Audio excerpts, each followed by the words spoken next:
Kayo po ba mga bossing ko ay isa sa mga napakaraming mga pangarap sa buhay?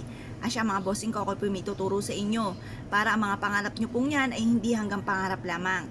Maggawin natin itong makatotohanan, kukulayan na po natin at hindi hanggang drawing lamang. Ngayon pa mga bossing, sa pamamagitan ng isang butil po mga bossing ko ng ating bawang at ganoon din po mga bossing ko ang ating sile mga bossing ay may kakayahan po ito na makapagtaboy ng mga kamalasan. Halimbawa mga bossing ko, kayo po ay parang feeling po ninyo lagi minamalas, nako perpektong sangkap po ito.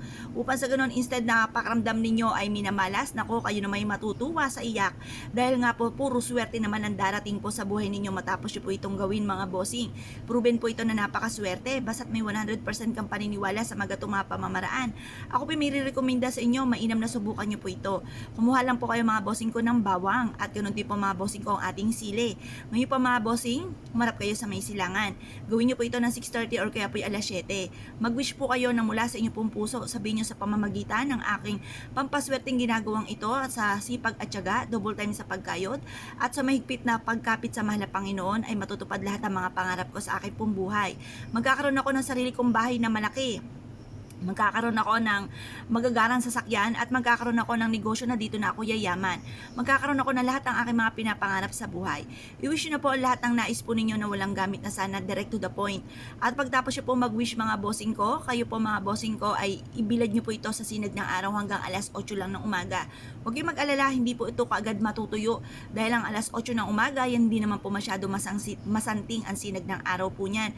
At yan po yung nagbibigay pa ng swerte mga bossing, kaya ako paborito ko rin po ang magbilad sa sinag ng araw ng 6:30 hanggang alas 8 ng umaga. Ang dulot po niyan ay swerte. Mag-wish po kayo na mula sa inyo pong puso, time-team na panalangin. Makakamtan niyo po lahat ng inyo pong mga kahilingan na walang gamit na sana, direct to the point. Ngayon pa mga bossing ko, kayo po naniniwala at nais po itong gawin, huwag na po kayo magpatumpik-tumpik pa. Subukan niyo po ito, proven po ito na maswerte. Ngayon pa mga bossing ko, mag-wish po kayo na mula sa inyo pong puso at i-mindset nyo na kayo po yung magiging matagumpay. Ito ay simula na ng tagumpay ko sa aking pong buhay, sabi niyo pong ganyan. Lahat ng mga pangarap ko ay matutupad. At pagkatapos syempre mga bossing, lagi niyo po tatandaan, kung tiripik po ang ating mga pangarap, tiripik din ang pagkayod.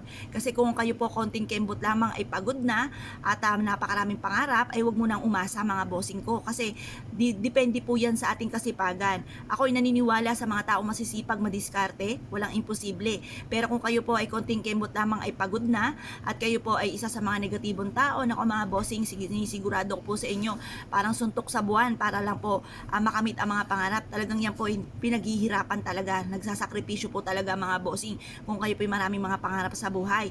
Tapos sabayan niyo po ng ganito mga pampaswerte mga bossing para tuloy-tuloy ang pasok ng swerte.